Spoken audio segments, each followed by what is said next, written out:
Bonjour, chères étudiantes, bonjour, chers étudiants.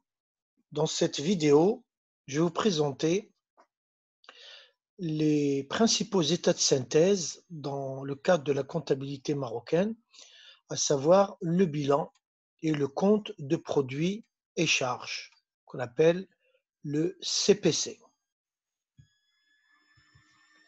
Ce cours est destiné aux étudiants de première année en système d'information et management d'entreprise de la filière management à l'Institut supérieur d'ingénierie et des affaires, ISGA, campus de Rabat. Je vais commencer par présenter les différentes tâches qui sont effectuées dans les services de comptabilité. Le point de départ, c'est ce qu'on appelle les documents de base, qui sont des pièces justificatives. Il s'agit de factures, de chèques, de quittances de loyer, de bulletins de salaire, et ainsi de suite, qui justifient les écritures qu'on va passer en comptabilité. On ne peut pas enregistrer un montant en comptabilité si on n'a pas une pièce justificative. Alors, à partir de ces documents de base, le comptable va extraire l'information pertinente qui le concerne, qui concerne un, un mouvement de valeur, qui concerne une valeur, soit reçue, soit donnée par l'entreprise, ou à recevoir, ou à donner, et on l'enregistre dans la comptabilité. On l'enregistre d'abord dans un document qu'on appelle le journal, et qui présente un historique chronologique de toutes les opérations effectuées par l'entreprise depuis le début de l'année jusqu'à la fin de l'année. On verra qu'on va l'appeler exercice comptable. C'est la chronologie, c'est la mémoire de l'entreprise, c'est la boîte noire, si vous voulez, de l'entreprise. C'est là où sont enregistrées de manière détaillée toutes les opérations économiques, commerciales et financières qui sont effectuées par l'entreprise au cours d'une année. Donc, on l'a appelé ce registre le journal, puisqu'il nous présente l'information au jour le jour. Par la suite, les écritures du journal sont reportées dans des fiches individuelles pour regrouper les différentes valeurs enregistrées de manière chronologique au journal, ces différentes valeurs concernant un élément particulier. On peut par exemple avoir plusieurs opérations de caisse qui sont dispersées à travers le temps et présentées de manière chronologique. Une opération a eu lieu un jour, une opération de caisse a eu lieu 3 jours après, une semaine après. Eh bien, on va tenir une fiche qu'on va appeler le compte caisse et on va y reporter toutes les valeurs concernant ce compte caisse. Et on aura donc un compte client, un compte fournisseur, un compte salaire, un compte capital, un compte matériel de transport. Et sur ces fiches, ces comptes, on va reporter toutes les valeurs qui ont déjà été enregistrées de manière historiquement, au niveau du journal. L'ensemble de ces comptes, qui étaient assez nombreux, s'appelle le grand livre. À la fin de chaque mois, le mois étant une période de base, puisque c'est à la fin du mois qu'on règle les salaires, c'est à la fin du mois qu'on paie le téléphone, l'eau, l'électricité, le loyer, il est payé mois par mois. Donc, le mois constitue une période de base en comptabilité. Et à la fin du mois, on établit un tableau qui va nous présenter ligne par ligne l'information, la situation de chaque compte. Pour chaque compte, on va indiquer quelles sont les valeurs entrées dans ce compte, les valeurs sorties dans ce compte et le reste, si vous voulez. Hein, ce n'est pas la peine d'utiliser dès maintenant le jargon technique comptable. Voilà, on peut se limiter à ça. Alors, ce tableau, eh bien, il doit vérifier que le total des entrées dans les différents comptes est égal au total des sorties dans les différents comptes. C'est une règle de base que l'égalité entre les ressources et les emplois. D'accord? Vous l'avez vu peut-être en économie, en macroéconomie, eh bien, c'est une règle de base. Le total des ressources est toujours égal au total des emplois. Donc, la balance, hein, il y a un équilibre, donc d'où l'idée de balance, doit vérifier que le total des entrées de valeurs dans différents comptes est égal au total des sorties des valeurs d'autres comptes. Et à la fin de l'année, là, donc, nous avons au niveau des documents de base plusieurs éléments, donc plusieurs, c'est une multiplicité, une pluralité de documents. Et puis là, nous allons avoir plusieurs balances, 12 balances, une balance par mois. Là, nous avons un seul registre, le journal, pour l'année, et là, un seul grand livre qui rassemble tous les entreprises, tous les comptes de l'entreprise. Et donc, comme je disais, là, une fois qu'on aura présenté la liste des comptes avec la situation de chaque compte, notamment ce qui reste dans ce compte, ce qu'on appellera par la suite le solde, eh bien, on pourra établir alors le bilan de l'entreprise. C'est un document qui présente la situation financière de l'entreprise, son patrimoine, ce qu'elle possède, ce qu'elle doit, donc ses biens et ses dettes, d'accord? Et en comparant les biens et les dettes, on dégagera le résultat existant à la fin de l'année pour cette entreprise. On établira aussi à la fin de l'année, pour expliquer ce résultat, comment il a été formé, ce qu'on appelle le compte de produits et charges qui va nous indiquer concernant l'activité de l'exercice, de l'année comptable, quels sont les revenus qu'on a obtenus. Soit on les a encaissés, soit on va les encaisser, mais ils sont, ce sont des revenus qui sont procurés par l'activité, et quelles sont les dépenses supportées, soit décaissées ou à décaisser.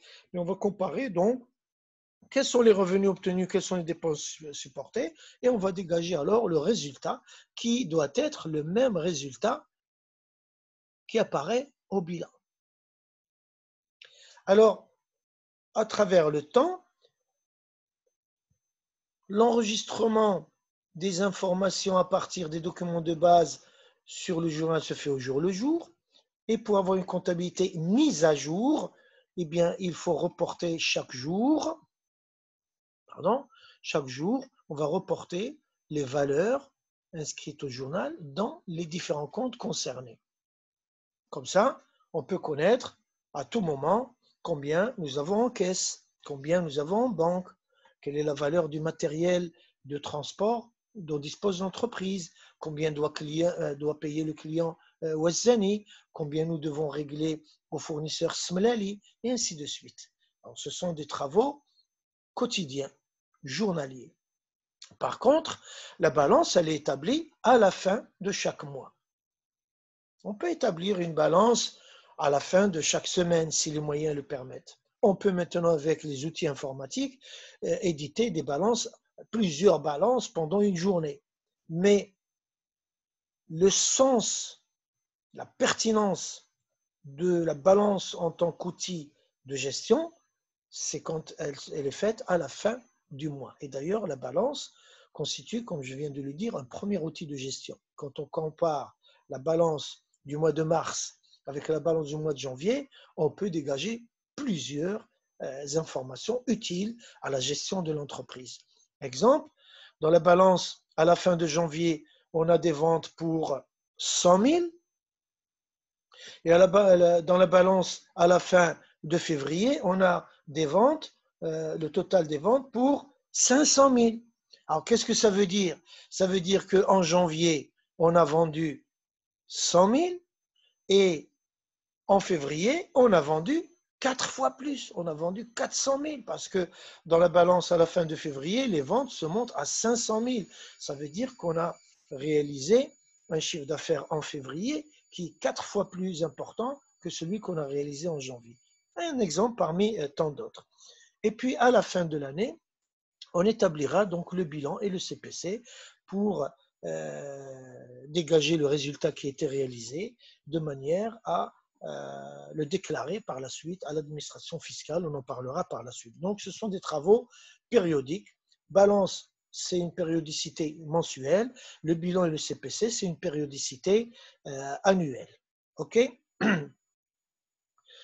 Sans entrer dans les détails, on peut là aussi générer des bilans, un CPC au courant de l'année, mais la vraie signification, c'est à la fin de l'année. D'accord? Certaines sociétés, notamment les sociétés anonymes, sont tenues de publier à la fin pour le premier semestre un état sommaire de leur bilan et de leur CPC. Bon, ça, on le verra par la suite.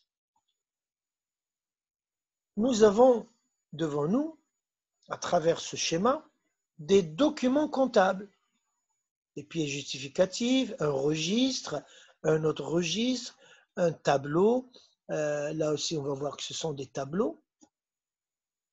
Alors, ces documents sont reliés entre eux et ils ont un fonctionnement global et un objectif global qui est d'indiquer quel est le résultat réalisé par l'entreprise au cours d'une année particulière.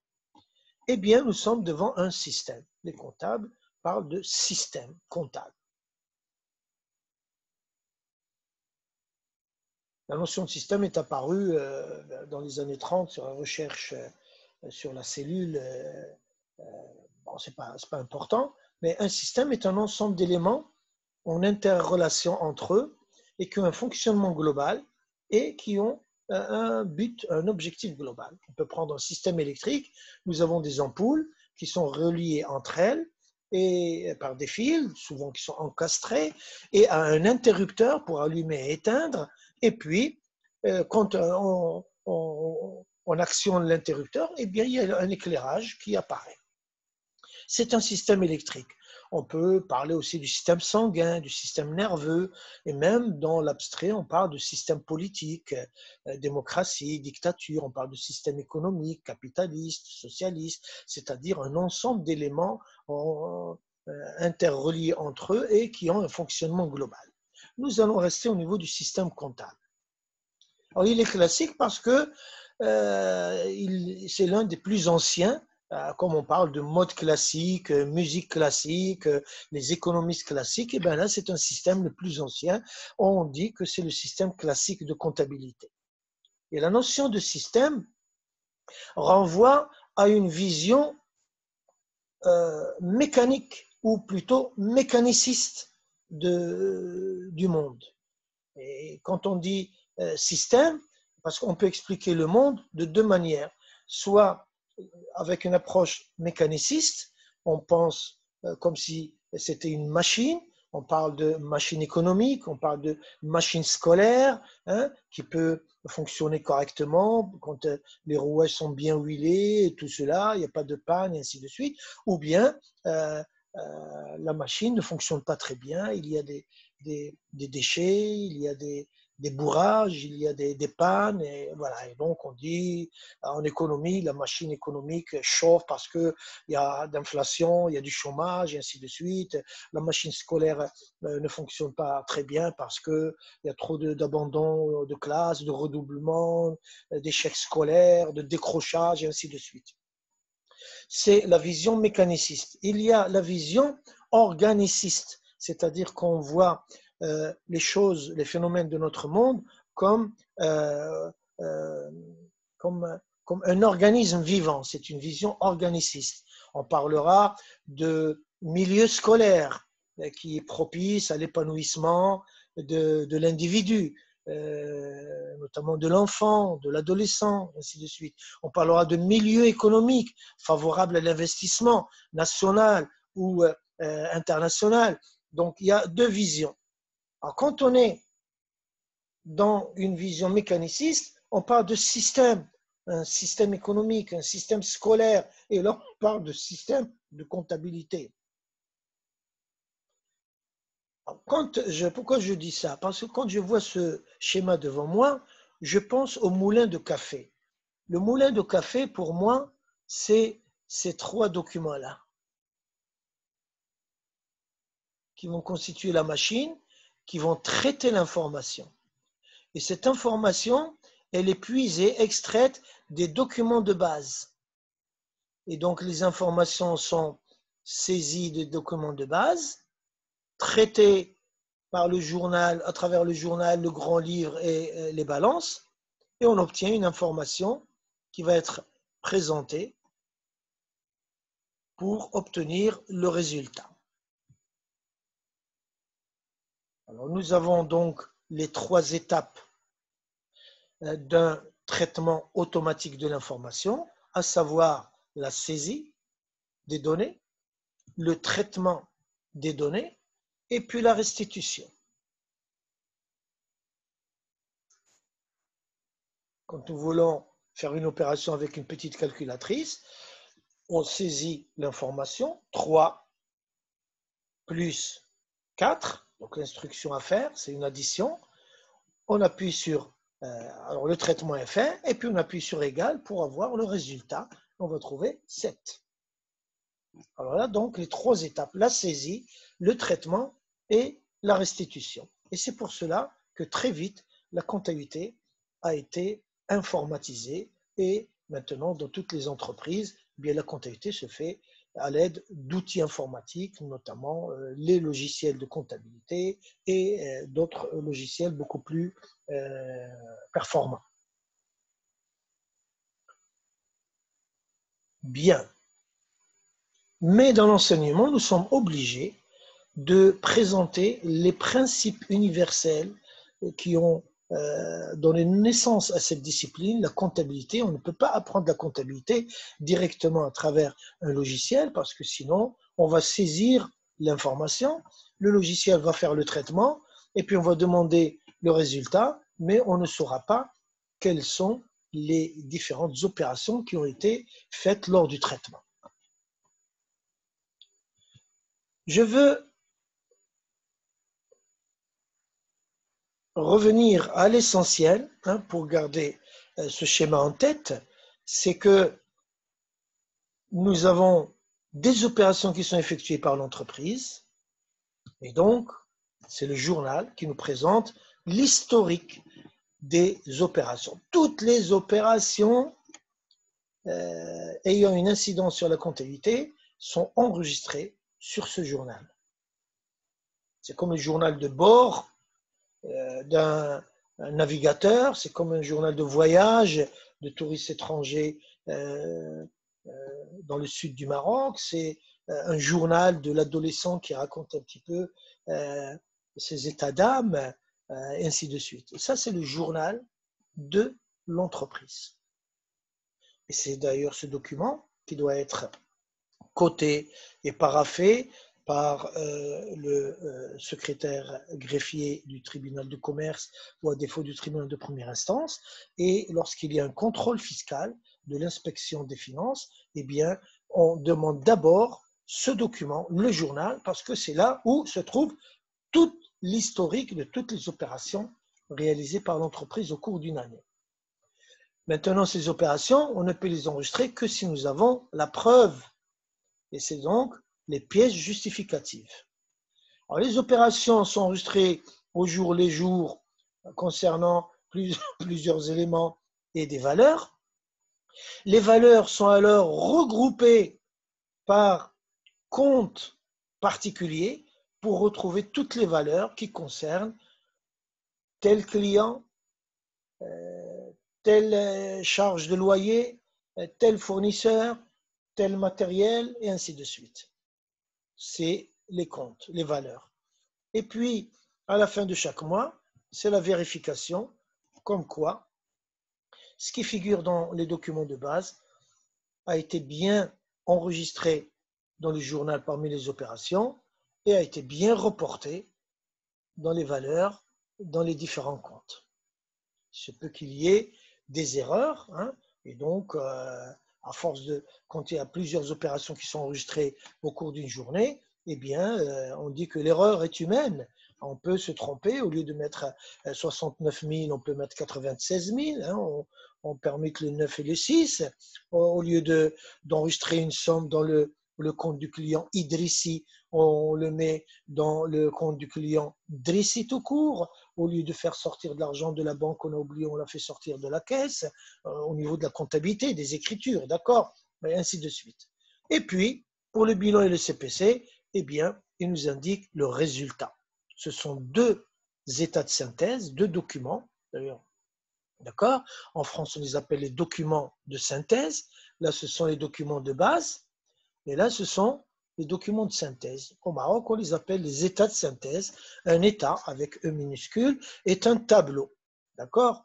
Alors, c'est une double détermination du résultat. Le résultat, il est déterminé à travers le bilan et il est déterminé aussi à travers le compte de produits et charges.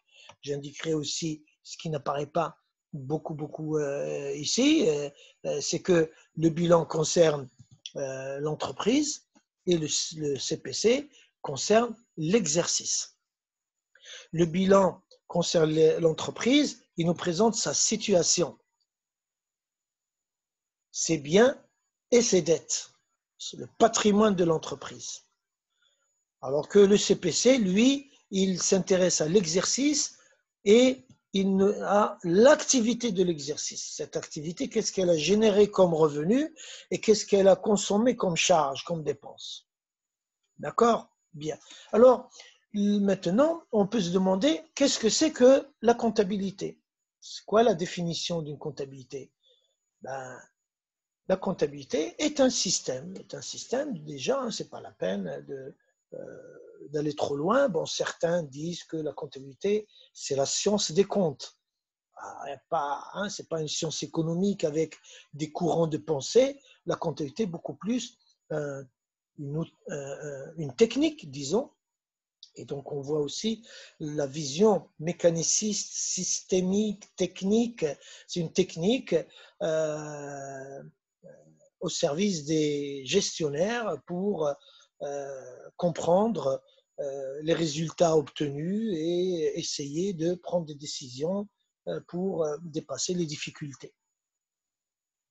La définition qui me vient en tête, c'est la définition du plan comptable français qui présente la comptabilité comme un système d'organisation d'information. Cette définition, elle est prise telle qu'elle par le plan comptable marocain à travers le Code général de normalisation comptable, le CGNC.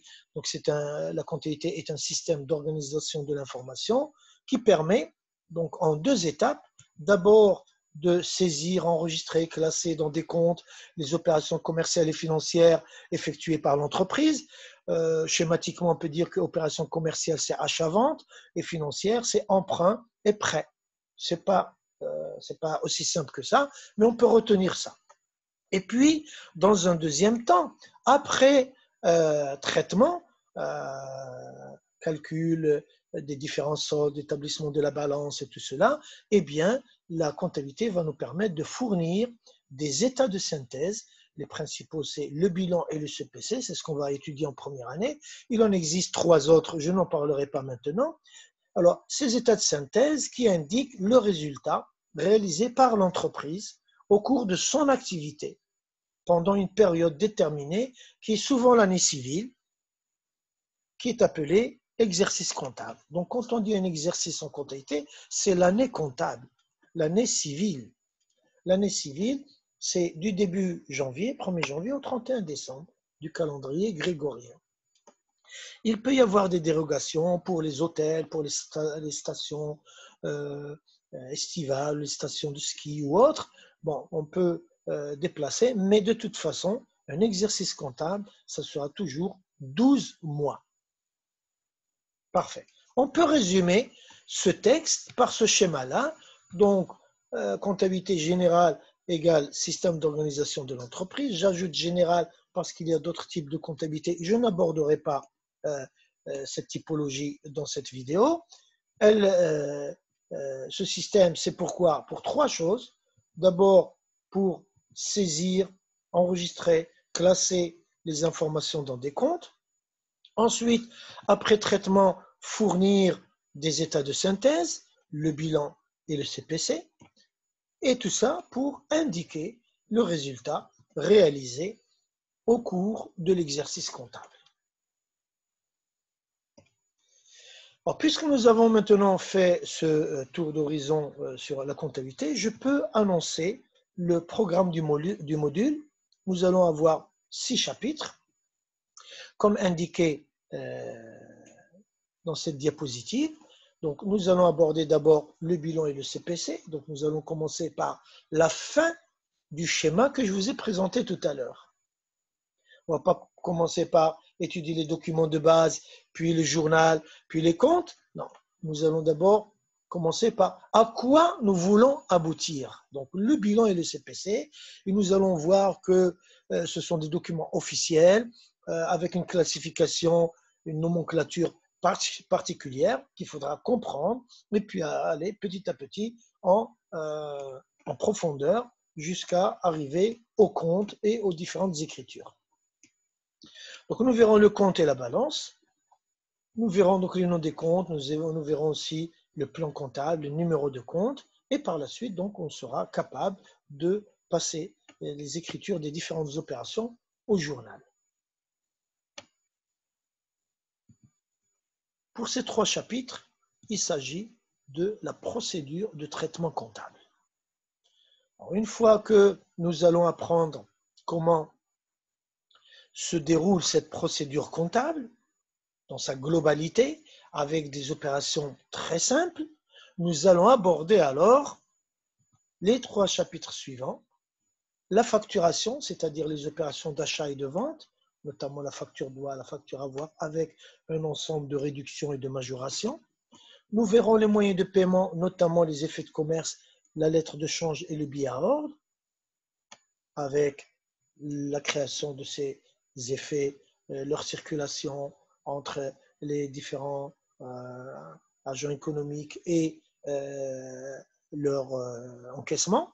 Et puis nous verrons aussi les charges de personnel, donc comment se calcule un salaire brut, quelles sont les retenues sur ce salaire brut, quel est le salaire net versé à l'ouvrier, comment présenter ces informations sur un bulletin de salaire et un livre de paie, comment enregistrer tout ça au journal.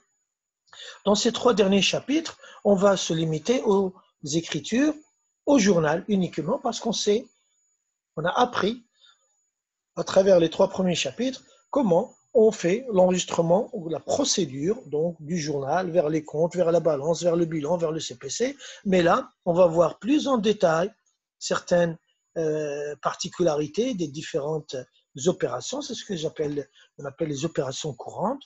On va les enregistrer uniquement au journal. Alors, on va commencer avec notre chapitre 1, le bilan et le CPC. Nous allons aborder le bilan de manière schématique. C'est une vulgarisation pour comprendre un petit peu ce concept. Et par la suite, on présentera le bilan normalisé tel que le préconise l'État marocain. Alors, le bilan schématique, nous avons d'un côté l'actif, c'est les biens que possède l'entreprise, et de l'autre côté, à droite, le passif, ce sont les dettes de l'entreprise.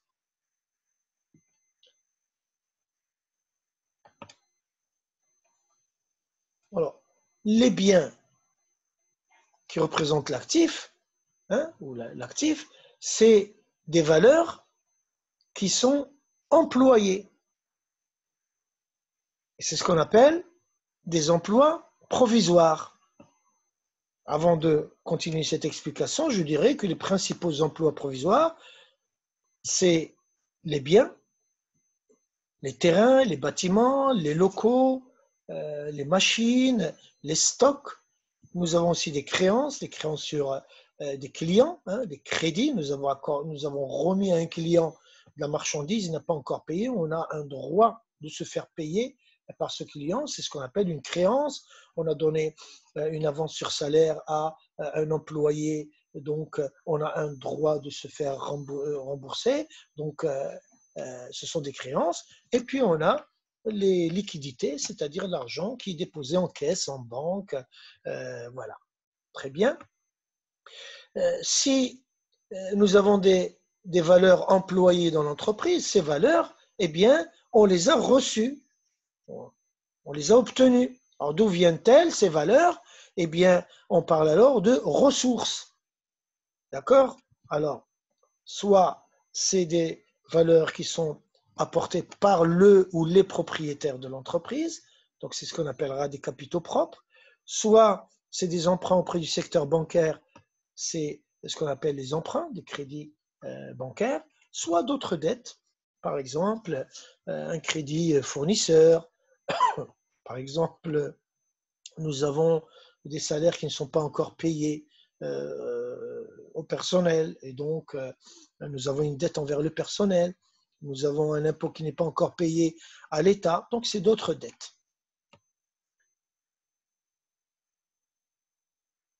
Avant d'expliquer ce qualificatif de provisoire, je vais dire que les ressources provisoires, les ressources nous indiquent d'où vient l'argent de l'entreprise. Soit il est apporté par les propriétaires ou emprunté auprès des banques ou bien d'autres dettes auprès d'autres tiers.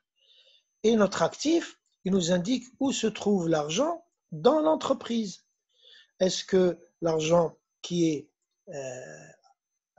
mis à la disposition de l'entreprise, est-ce qu'il est sous forme de machines, de camions, d'ordinateurs, de stock de jouets? Est-ce qu'il est en caisse, il est en banque ou est-ce qu'il est donné sous forme de crédit à un client ou d'avance à un salarié ou autre?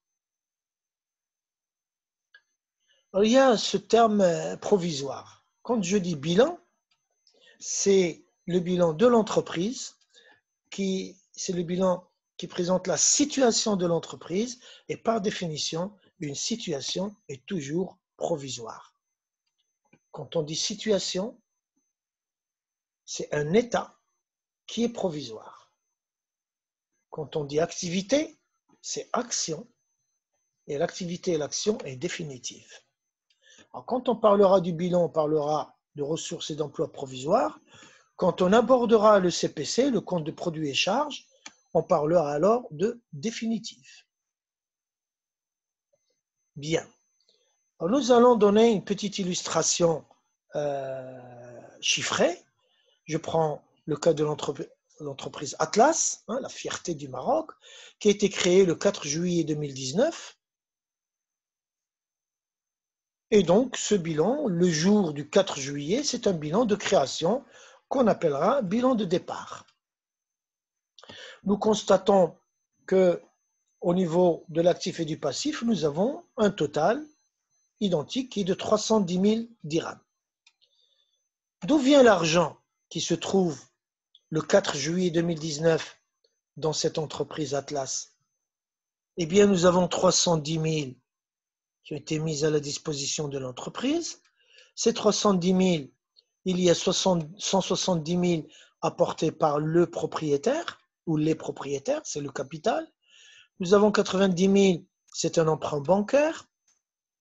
Au Maroc, emprunt, c'est toujours un crédit au-delà de 1 an. Et puis, nous avons un crédit fournisseur de 50 000 dirhams. Voilà. Donc, les 310 000 qui sont à l'intérieur de l'entreprise se composent comment? Un apport en capital de 170 000 du patron, propriétaire, un crédit auprès de la banque de 90 000 et un achat à crédit auprès d'un fournisseur. Le fournisseur nous a remis des marchandises, nous avons un stock de 60 000 ici, eh bien, il nous a donné des marchandises, on ne l'a pas payé, c'est comme s'il nous a donné une ressource, un pouvoir d'achat. Où se trouvent ces 310 000 dirhams qui sont entrés dans l'entreprise? Bien, ils se trouvent employés là, au niveau de notre actif. On a un matériel, on a du mobilier, on a des marchandises, on a des créances sur les clients, on a une somme en banque, en caisse. On a des créances sur les clients, souvent en classe, des étudiants me disent « Monsieur, on vient de créer l'entreprise le 4 juillet, vous avez déjà des clients. » Bon. j'ai mis clients et fournisseurs pour faire apparaître comme quoi les clients sont à l'actif et les fournisseurs au passif. Et dans ma tête, j'ai supposé que c'est possible d'avoir, par exemple, un ancien commerçant en bois qui avait déjà une entreprise individuelle, qui s'est associé avec une dame, et puis ils ont constitué une nouvelle société qu'ils ont appelée Atlas, et le commerçant en bois a apporté du matériel, du mobilier, il a apporté aussi des créances sur d'anciens clients, et ainsi de suite. Bien. Cet exemple chiffré nous permet de revoir ce que j'ai présenté tout à l'heure dans le schéma, c'est que là nous avons des biens, là nous avons des créances, et là nous avons des liquidités. À la rigueur, au niveau de la banque, on peut considérer qu'on a une créance sur la banque, mais tous les plans comptables considèrent que c'est très facile de disposer des dépôts en banque, donc on les considère comme des liquidités. Au niveau du passif, nous avons les capitaux propres, les emprunts et les autres dettes, comme j'ai présenté tout à l'heure dans notre schéma. Ce qu'il faut comprendre, c'est que pour un bilan de départ, eh bien, l'actif est égal au passif et aucun résultat n'apparaît parce que l'entreprise, elle est encore au jour de départ, elle n'a pas encore commencé son activité. Donc, pas de résultat. L'entreprise n'a pas encore commencé son activité. À la fin de 2019, le 31 décembre, on établit un nouveau bilan de cette entreprise Atlas qui se présente devant vous comme ça. Alors nous avons donc matériel, mobilier, tout ça, nous avons maintenant un actif de 370 000, alors que tout à l'heure nous avions 310 000. Maintenant on constate que nous avons à l'actif 370 000. Et combien d'argent est entré dans l'entreprise? 270 000. Alors, qu'est-ce qu'on constate? On constate que le capital n'a pas changé, les emprunts ont diminué, les fournisseurs c'était 50 000, maintenant on a 60 000. On a un total, 270 000, c'est les ressources qui sont mises à la disposition de l'entreprise, qui se trouvent dans l'entreprise au 31 décembre 2019. C'est à la fin de l'exercice. C'est ce qu'on appelle la clôture de l'exercice, c'est un bilan de clôture. Alors ces ressources-là, eh bien, il y a 170 000 apportés par le ou les propriétaires, 40 000 c'est un crédit auprès de la banque et 60 000 c'est un crédit auprès d'un fournisseur. Combien se trouve maintenant de fonds employés dans l'entreprise, à notre actif? Nous trouvons 370 000. Donc ça veut dire que nous avons à notre actif 100 000 dirhams en plus que ce qui a été apporté de l'extérieur. Alors ces 100 000 dirhams, d'où viennent-ils? Eh bien, ils viennent de l'activité de l'entreprise. C'est le fait que l'entreprise a fonctionné pendant 6 mois, du 4 juillet 2019 au 31 décembre 2019. Le fait qu'elle a fonctionné pendant 6 mois, son activité a généré, a sécrété, a créé, a engendré une nouvelle ressource qui ne vient pas de l'extérieur. Et bien cette ressource est un résultat. Et on doit l'indiquer aussi avec les ressources qui viennent de l'extérieur, du côté du passif. Nous allons le mettre, voilà, résultat. Nous le mettons juste à côté du capital parce que ce résultat, il va appartenir au propriétaire, le propriétaire ou les propriétaires, et le capital et le résultat vont être appelés les capitaux propres. Et donc, puisqu'on a ajouté le résultat au passif, donc le total du passif n'est plus de 270 000, il est de 370 000. Et donc, combien d'argent se trouve employé dans l'entreprise? 370 000. Et combien d'argent se trouve comme ressources dans l'entreprise? 370 000. Et donc, dans un bilan de clôture, un résultat apparaît. 3 cas de figure. L'actif est supérieur au passif, c'est un bénéfice. Si au contraire, l'actif est inférieur au passif, c'est une perte. Et si l'actif est égal au passif, chose assez rare, on aura un résultat nul. Alors, on va retenir que dans un bilan de départ, le résultat n'apparaît pas. L'entreprise n'a pas encore commencé son activité. Dans un bilan de clôture, un résultat apparaît. Si l'actif est supérieur au passif, c'est un bénéfice. Si l'actif est inférieur au passif, c'est une perte.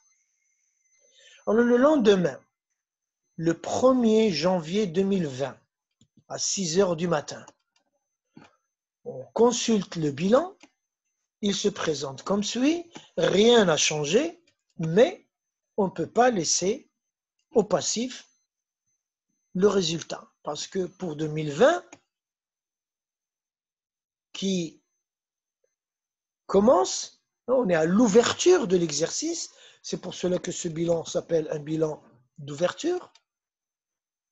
On n'a pas le droit, ça n'a pas de sens de présenter sur ce bilan le résultat. Le résultat n'apparaîtra qu'au 31 décembre.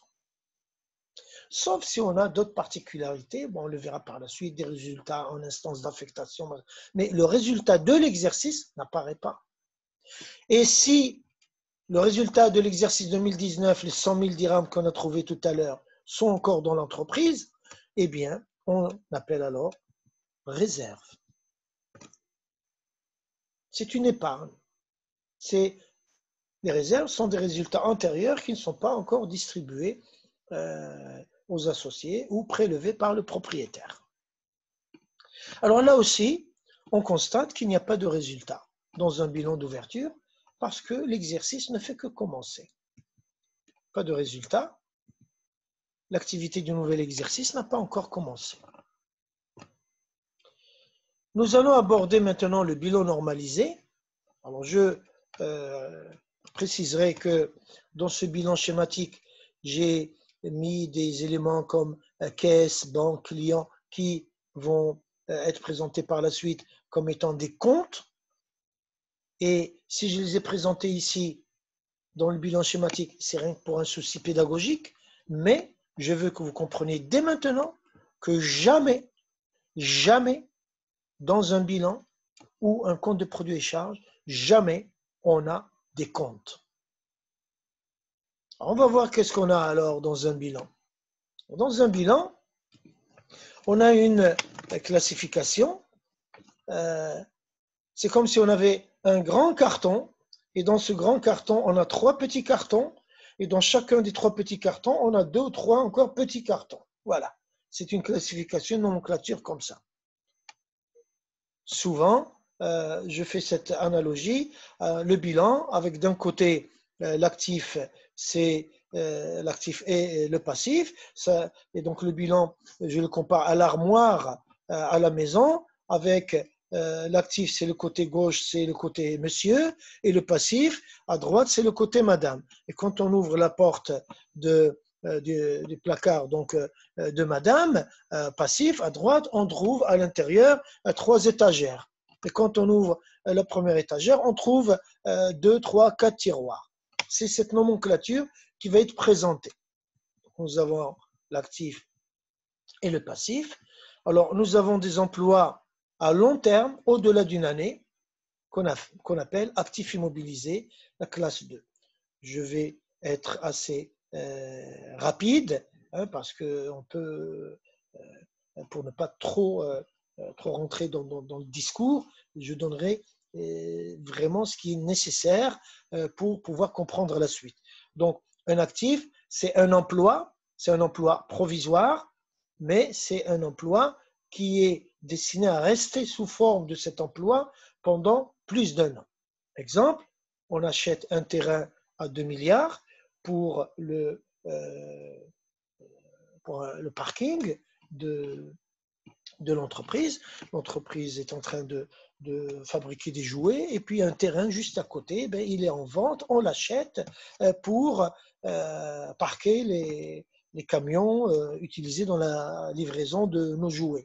Alors, ces 2 milliards, ils vont rester sous forme de terrain pendant des années et des années. On n'a pas acheté ce terrain pour le revendre demain ou la semaine prochaine ou dans 3 mois. Il est là pour être utilisé comme parking pendant des années et des années. Donc les 2 milliards ont été gelés, bloqués, immobilisés dans le terrain. On dit qu'il s'agit d'un actif immobilisé. Ça concerne les machines, les bâtiments, le mobilier, un ensemble de biens qui sont utilisés dans l'entreprise pendant plus d'une année. Nous avons d'autres biens qu'on appelle donc qui sont utilisés à moins d'une année, hein, dont leur durée d'utilisation est inférieure ou égale à 1 an. Nous avons d'abord des biens qui ne sont pas des liquidités et nous avons la trésorerie. Alors, je les ai présentés tous les deux parce que bon, j'aurais aimé présenter d'abord comme quoi, là, tout ça, c'est ce qu'on appelle l'actif circulant. C'est-à-dire, ce sont des emplois qui ne sont pas immobilisés et donc ce sont des emplois qui sont renouvelés assez rapidement, d'accord? Et donc, il y a une rotation, une circulation. Hein? Je vous donne un exemple. Nous allons trouver ici dans la trésorerie, eh bien, la caisse.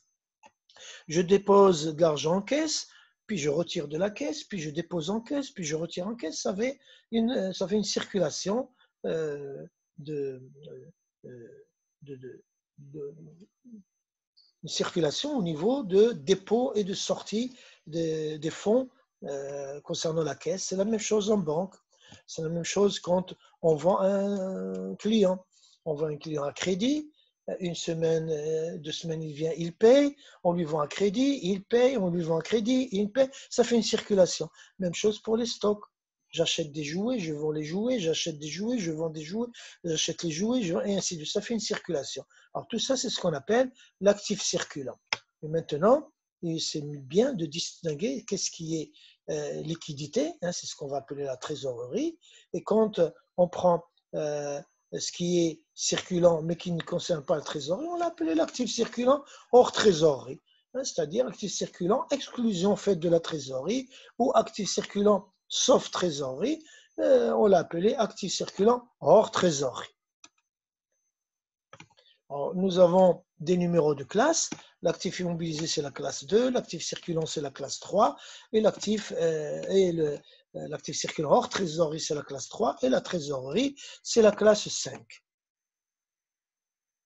Au niveau du passif, on va avoir la même classification.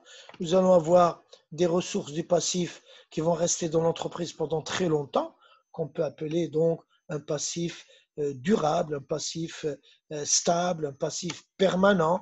Mais comme ce sont ces ressources à long terme qui vont être vraiment utilisées par l'entreprise pour financer ses investissements, pour acheter des biens à long terme, eh bien, on l'a appelé financement permanent, pour montrer que ce sont vraiment les véritables ressources de financement au service de l'entreprise. C'est la classe 1. Et nous allons avoir, donc, alors, par exemple, le capital. Lorsque une entreprise est créée, ben, le capitaliste, le propriétaire, eh bien, il apporte son capital, non pas pour le retirer le vendredi prochain ou le mois prochain, ou même pas dans 2 ans, 3 ans. Il est là, il espère que ce capital va être utilisé pendant des années et des années dans l'entreprise et qu'il pourra même laisser son entreprise à ses héritiers. Nous avons aussi des crédits sur plus d'1 an, sur 10 ans, 15 ans, 20 ans, et ainsi de suite. Et nous avons des ressources qui vont être remboursées à court terme. Donc, avec ce mouvement circulaire, hein, on aura donc le passif circulant. Et quand on ne tient pas compte de la trésorerie, eh bien, on a un passif circulant hors trésorerie. Le passif circulant hors trésorerie concerne principalement les fournisseurs et puis les autres tiers envers lesquels on a des dettes telles que le personnel, l'État, les associés. La trésorerie, ce sont des crédits de trésorerie qui, à court terme, qui ont pour but de soulager la trésorerie, principalement les crédits de trésorerie, facilité de caisse, crédit de caisse, découvert bancaire et ainsi de suite. Et nous avons donc les classes 1, 4, 5. Mais il ne faut pas croire que la lecture du bilan est verticale. Au contraire, la lecture du bilan, comme vous le verrez en analyse financière, c'est une lecture horizontale. C'est pour cela qu'on dit que c'est un bilan fonctionnel. Les ressources de financement permanent, la classe 1 finance la classe 2, l'actif immobilisé. Les emplois hors trésorerie à court terme de l'actif sont financés par les ressources hors trésorerie du passif. Et puis la trésorerie active est financée par la trésorerie passive. Nous allons maintenant ouvrir chaque classe, comme je vous disais tout à l'heure avec l'histoire de cette armoire de monsieur et de madame. Quand on va ouvrir la classe 2, on va trouver à l'intérieur des rubriques avec 2 chiffres. On va voir le 21, le 22, le 23, le 24, le 25. Ici, on va trouver le 31, le 34, le 35, et ainsi de suite. Et donc, on va passer aux rubriques avec 2 chiffres maintenant. 21, c'est immobilisation non-valeur. Je ne donnerai pas trop de détails comme je vous ai dit. On gardera à l'esprit comme quoi ce sont en fait des charges qui doivent être enregistrées dans le compte de produits et charges qui concernent, normalement, ils sont engagés pendant un exercice, mais vu que leur valeur est assez importante, eh bien, on peut les étaler sur plusieurs exercices. On dira qu'on va amortir ces charges et donc on les enregistre à l'actif du bilan.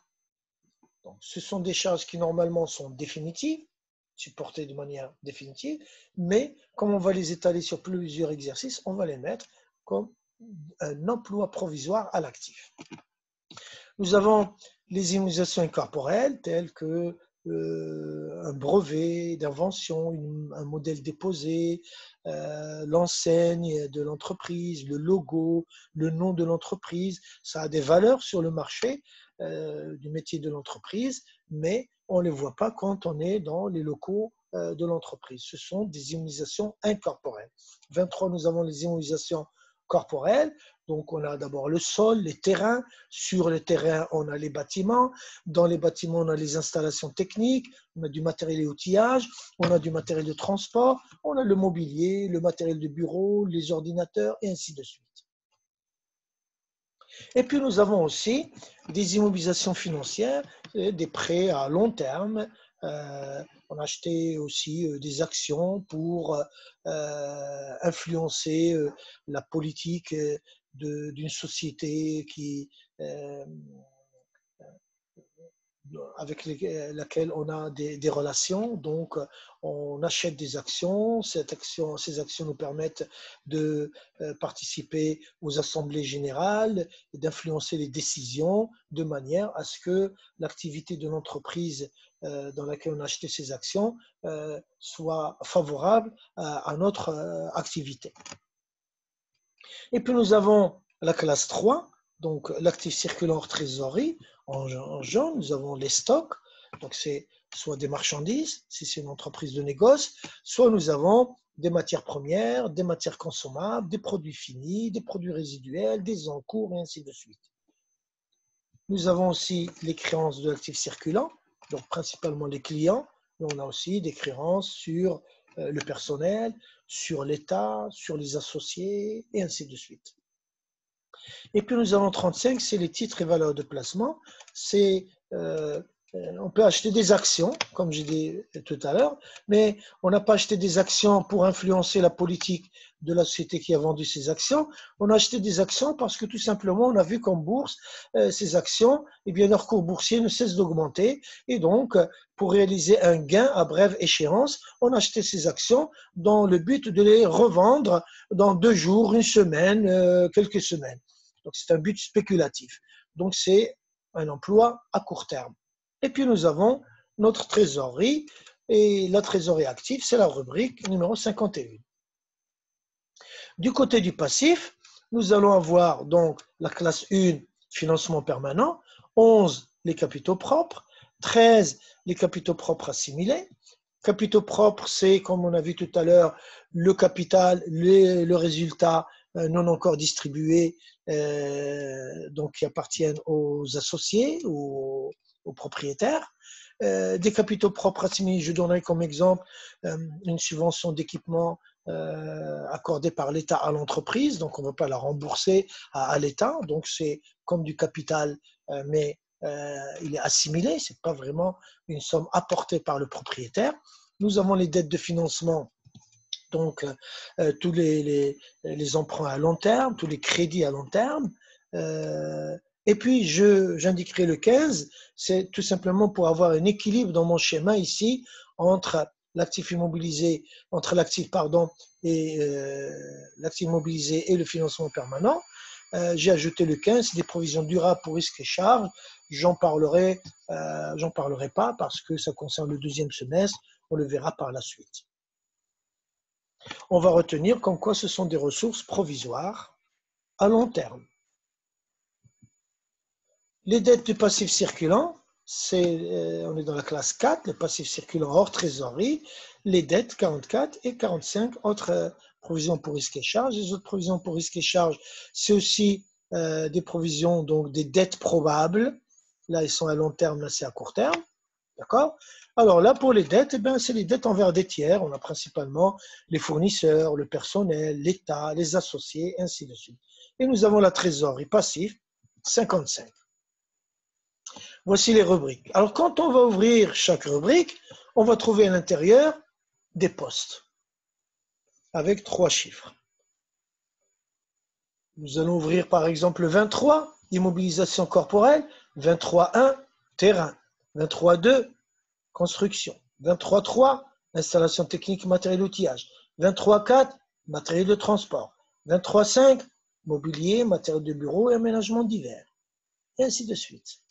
Alors, les voici ces différents postes. D'accord? Donc ici, voilà, ça c'est les postes. Alors, nous avons l'actif immobilisé, l'actif circulant hors trésorerie et la trésorerie. Voilà, notamment la trésorerie passive. Alors, ici, nous avons 21 immobilisation en non-valeur, 22 immobilisation incorporelle, 23 immobilisation corporelle, 24-25 immobilisation financière. D'accord? Alors, la 24, c'est des prêts et 25, c'est des titres. Là, c'est créance et là, c'est propriété. Et là, nous avons 31 les stocks, 34 les créances, 35 les titres et valeurs de placement et 51 la trésorerie active. Les principaux postes du passif, même chose, nous avons donc le financement permanent, le passif circulant hors trésorerie et la trésorerie. Nous avons ici 11 les capitaux propres. Notez avec moi le 119 résultat net de l'exercice au passif, dans le financement permanent, dans les capitaux propres. Nous avons les capitaux propres assimilés, subvention d'investissement, les dettes, présenter les principaux.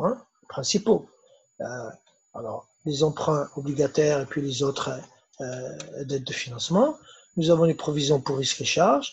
Dans le passif circulant, nous avons 44 les dettes du passif circulant, 45 les autres provisions pour risques et charges, et 55 nous avons la trésorerie passive. Je ne vais pas entrer dans des explications, ça va être ennuyant et puis ça va prendre beaucoup de temps. On pourra voir ça par la suite. Nous allons aborder maintenant le compte de produits et charges qu'on appelle tout simplement le CPC. Alors, nous allons voir là aussi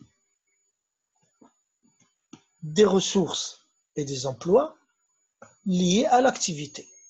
Et comme je vous ai dit tout à l'heure, l'activité, quand il y a une activité, ce qui est l'action, ce qui est fait, eh bien, c'est définitif.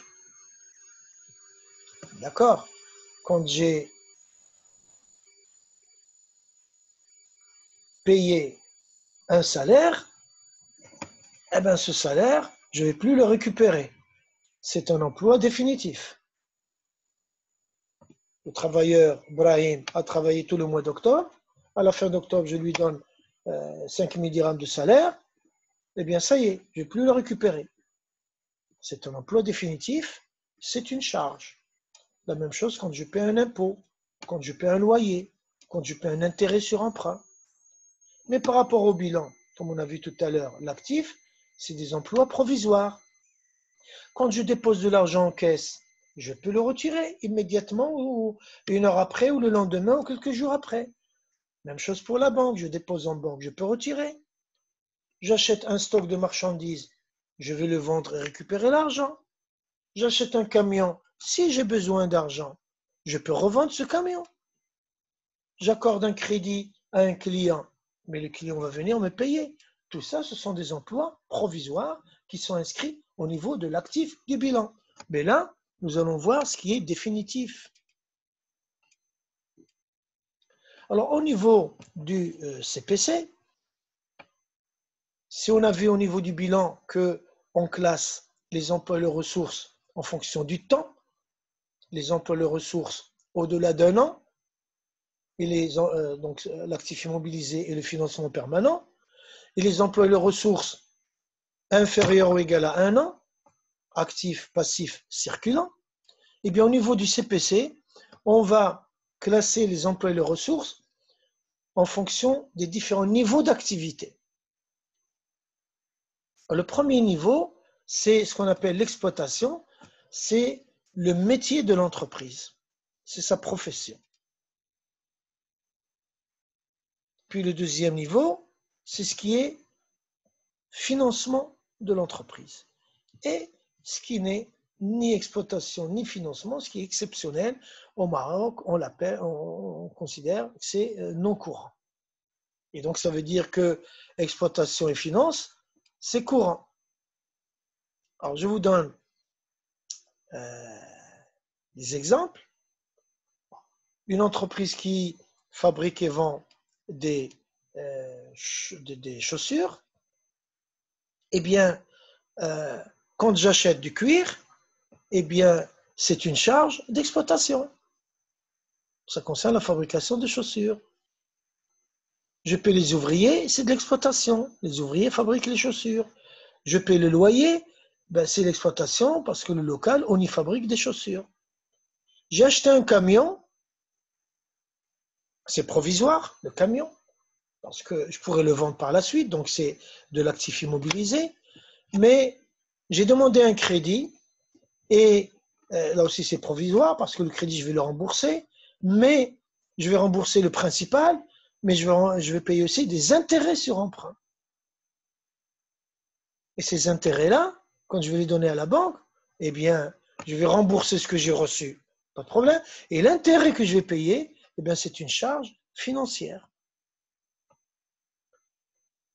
Nous avons aussi d'autres charges qui ne sont ni liées à la fabrication des chaussures ni à la politique de financement de l'entreprise.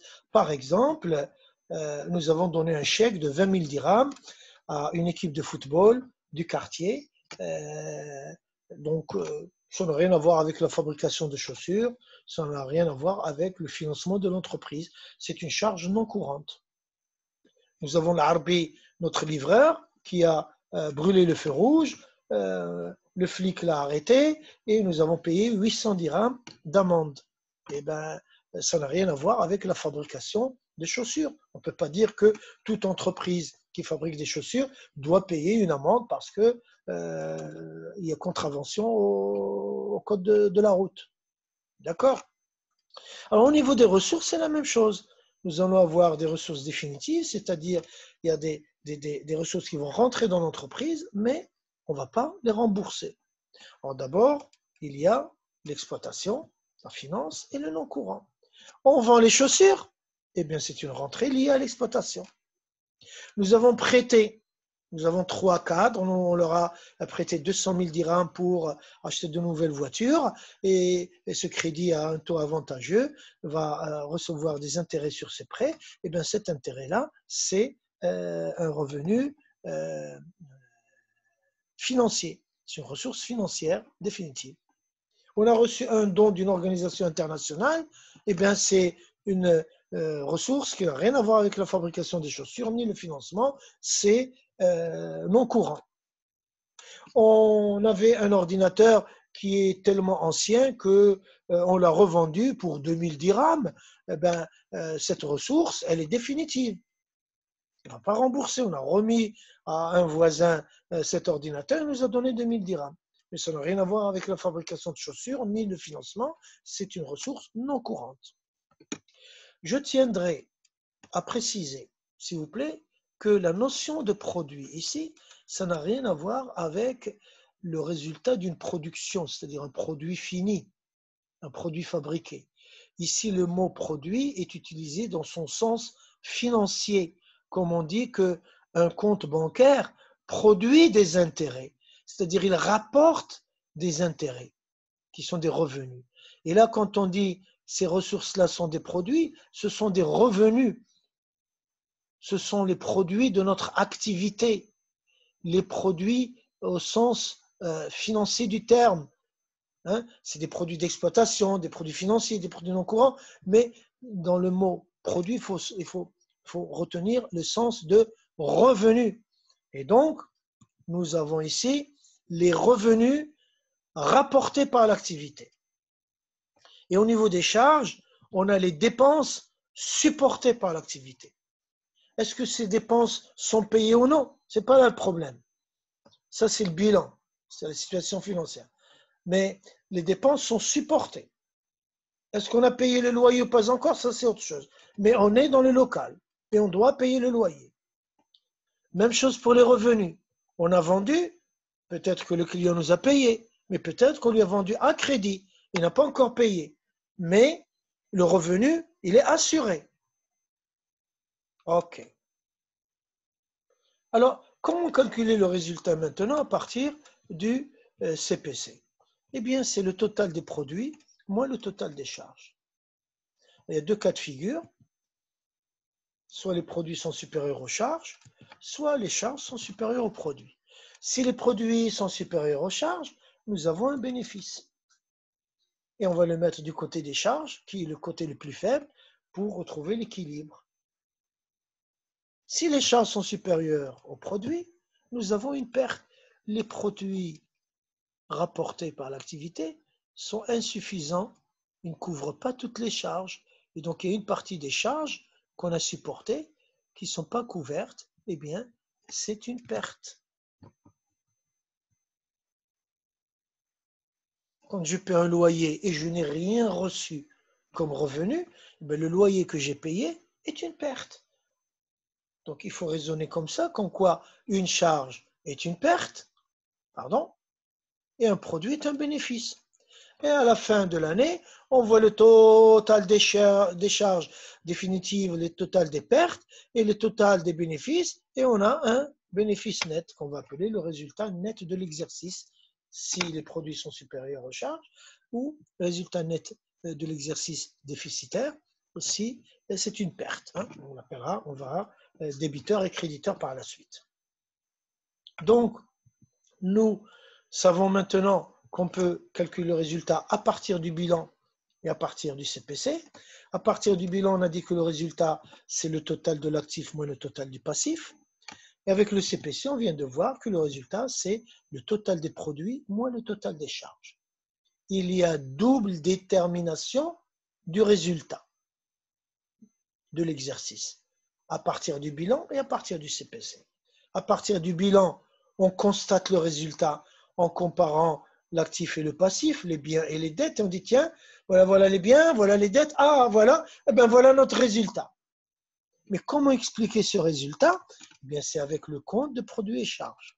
Avec l'activité, on va voir quels sont les revenus générés par l'activité, quelles sont les dépenses supportées par l'activité, et on va avoir l'explication du résultat qui apparaît au bilan. Par la suite, d'ailleurs, on verra que le CPC sera clôturé et il sera résumé par une ligne au passif du bilan, c'est le résultat.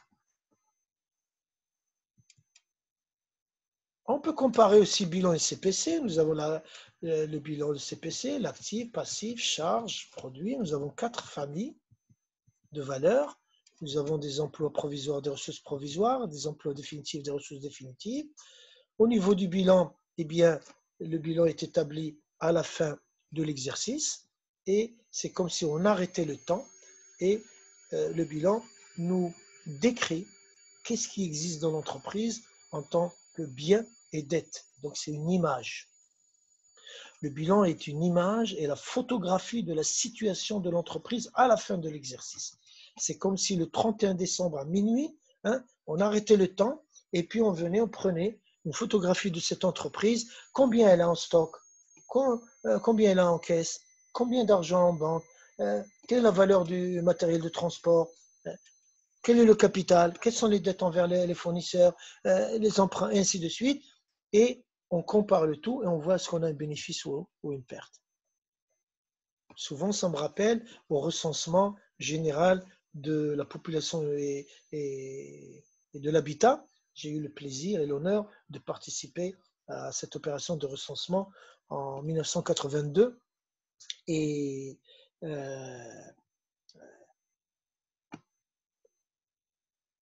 c'était le samedi 3 septembre 1982 et les enquêteurs qui passaient auprès des ménages, ils demandaient qui a passé la nuit chez eux le samedi à minuit, le 3. C'est comme si on voulait savoir à minuit quel est le stock de population. Si une personne est née à 1h du matin le dimanche, on ne le compte pas. Si une personne est décédée le samedi après-midi, à minuit, il n'est pas là. La nuit, il n'existe pas. C'est un stock. On arrête le temps. Bon, excusez-moi cette petite digression, mais c'est important parce que le bilan, c'est une photographie instantanée. C'est comme si on arrêtait le temps et on voulait donner cette image, qui, on va voir par la suite, est une image fidèle de la situation de l'entreprise. Le CPC, lui, il nous raconte qu'est-ce qui s'est passé au cours de l'année, depuis le début de l'année de l'exercice jusqu'à la fin de l'exercice, combien on a, quels sont les revenus générés, quelles sont les dépenses, et c'est un peu le film. Je dirais c'est le film de l'activité qui se déroule dans le temps. Je ne dirai pas plus, on peut avoir assez d'exemples qui montrent que le bilan, c'est un instantané à la fin de l'exercice. Donc, on dresse le bilan toujours au 31 décembre de l'exercice, alors que le CPC, lui, il concerne tout ce qui s'est passé depuis le début de l'exercice jusqu'à la fin de l'exercice. En d'autres termes, quand on trouve caisse au niveau du bilan, eh bien, ça veut dire que c'est le montant qui existe en caisse au 31 décembre. Quand nous avons vente au CPC, eh bien, ça veut dire que c'est le total des ventes qui ont été réalisées par l'entreprise depuis le début de janvier jusqu'à la fin de décembre. Bon, j'ai pris caisse vente. En fait, ce sont des comptes qui n'apparaissent pas au bilan au CPC. On va voir que nous avons des postes. Tout à l'heure, nous avions les postes caisse, régie d'avance et accréditif. Et puis, nous avons vente de marchandises et vente de biens et services produits qu'on va voir tout à l'heure. Alors, on continue avec un petit exemple chiffré. Donc, l'exemple 1, c'est le bénéfice. Je reprends le cas de l'entreprise Atlas, donc, que nous avions vu tout à l'heure au 31 décembre 2019. Nous avions 370 000. Et puis là, nous avons 40 et 60, 100 000. Et 170, ça fait 270 000. 310 000, 270 000 apportés de l'extérieur. Et on a trouvé qu'il y a un résultat de 100 000.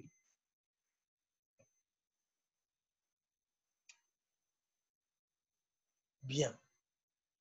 Alors, maintenant, quand on dresse le CPC de cette entreprise, le CPC d'entreprise Atlas, du 1er janvier 2019 jusqu'au 31/12/2019, parce que l'entreprise a été créée le 4 juillet. Et donc, pendant ce premier exercice, elle n'a fonctionné que 6 mois. D'accord? On peut mettre du 1er juillet au 31 décembre. Je préfère laisser l'exercice complet. Alors, on constate que le résultat, qui figure en positif au passif, eh bien, au niveau du CPC, il est du côté des charges parce que les charges sont les plus faibles.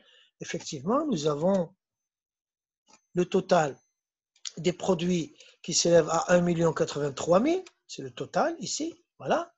Et si on fait le total des charges, nous trouvons que nous avons 983 000 et donc il y a un excédent de produits par rapport aux charges de 100 000 dirhams, c'est le résultat. Et donc c'est le bénéfice, d'accord? Le bénéfice apparaît au niveau du bilan au passif avec le signe plus, et ce bénéfice, il apparaît parmi les charges, voilà, 100 000. Voyons le cas d'une perte. Alors, le cas de l'entreprise Stocky. Alors, nous avons dans cette entreprise au 31/12/2019, donc à l'actif 400 000 dirhams, donc c'est l'actif, voilà. Et puis au niveau du passif, nous avons combien? Alors nous avons 300 000 ici, plus 100 000, ça fait 400 000, et 60, ça fait 460 000. Donc le montant des ressources qui sont entrées dans l'entreprise, c'est 460 000, et le montant des emplois, c'est que 400 000. Donc il y a une perte de 60 000. Le résultat, il est négatif, 60 000. Quand on prend 300 et 100, 400, et 60, 460 000, moins 60 000, ça nous fait 400 000 dirhams. D'accord? Voilà. Alors, maintenant, au niveau du CPC, eh bien, on constate que le total des charges est de 1 360 000 et le total des produits, eh bien, il est de 1 300 000. On constate que les charges dépassent les produits de 60 000. Eh bien, c'est la perte qui a été constatée.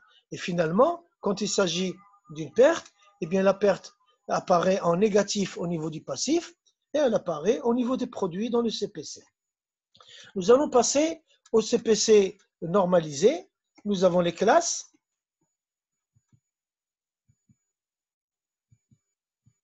Voilà. L'actif et le passif ne sont pas des classes. Dans l'actif, il y a des classes et dans le passif, il y a des classes. D'accord? Mais les charges et les produits sont des classes. À l'actif, on a la classe 2, actif immobilisé, la classe 3, actif circulant hors trésorerie et la classe 5, trésorerie. Dans le passif, on a la classe 1, financement permanent, la classe 4, passif circulant hors trésorerie et la classe 5, trésorerie. Au niveau du CPC, on a les charges, c'est déjà la classe 6 et les produits, c'est la classe 7. Et à l'intérieur de chacune de ces classes, on va avoir des rubriques avec 2 chiffres.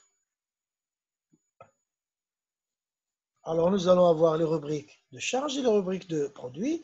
Alors, les rubriques seront classées en fonction du niveau, du type d'activité. Alors, on a le premier niveau, c'est l'exploitation. On va voir 61 les charges d'exploitation, 71 les produits d'exploitation. On va voir le niveau financier, 63, 73. Le niveau non courant, 65, 75. Et le niveau fiscal, 67, impôts sur les résultats. Alors, on n'a pas de contrepartie au niveau des produits parce que l'entreprise paye des impôts, elle supporte des impôts à verser auprès de l'État, mais l'entreprise ne reçoit pas d'impôts. Elle peut recevoir des subventions, mais ce ne sont pas des impôts.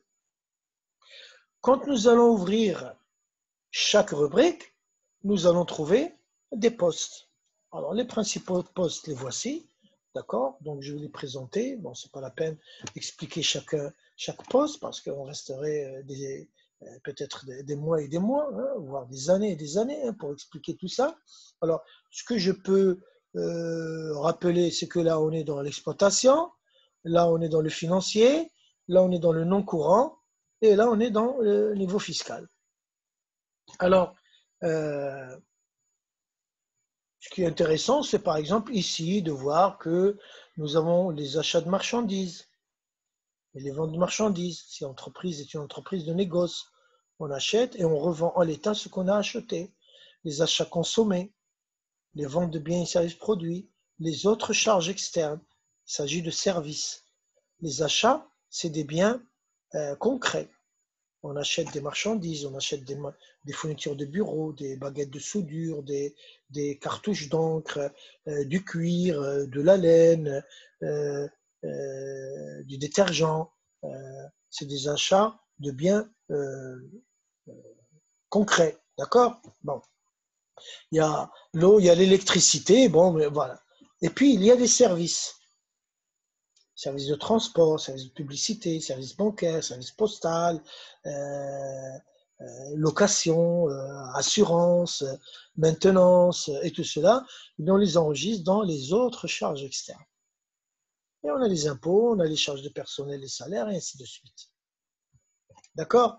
Alors, on va présenter maintenant, pour avoir une idée, pour ne pas rester sur cette présentation schématique, sur les documents réels tels qu'ils sont présentés dans la liasse fiscale que les entreprises doivent remplir et remettre auprès de l'administration des impôts. Donc, nous avons ici un exemple de l'actif du bilan avec la classe 2,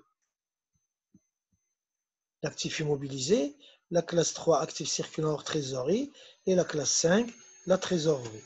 Nous avons le bilan avec la classe 1, le passif, le financement permanent, le passif circulant hors trésorerie et la trésorerie. Et puis au niveau du CPC, eh bien c'est par niveau. Donc on a les produits d'exploitation moins les charges d'exploitation nous donnent le résultat d'exploitation. On prend les produits financiers moins les charges financières nous donnent le résultat financier. Quand on prend le résultat courant, le résultat d'exploitation plus le résultat financier, ça nous donne le résultat courant. Donc c'est la première partie du CPC, le niveau courant. Maintenant, on reporte le résultat courant, on compare les produits non courants avec les charges non courantes, on obtient le résultat non courant. Quand on prend le résultat courant, ici on report, et le résultat non courant, on obtient le résultat avant impôt. Et quand on retranche l'impôt, on obtient le résultat net de l'exercice. Et bien voilà, j'ai essayé d'être assez succinct pour ne pas ennuyer mes étudiants. Je vous remercie de votre attention. Je vous dis à bientôt. Bon courage à toutes, bon courage à tous.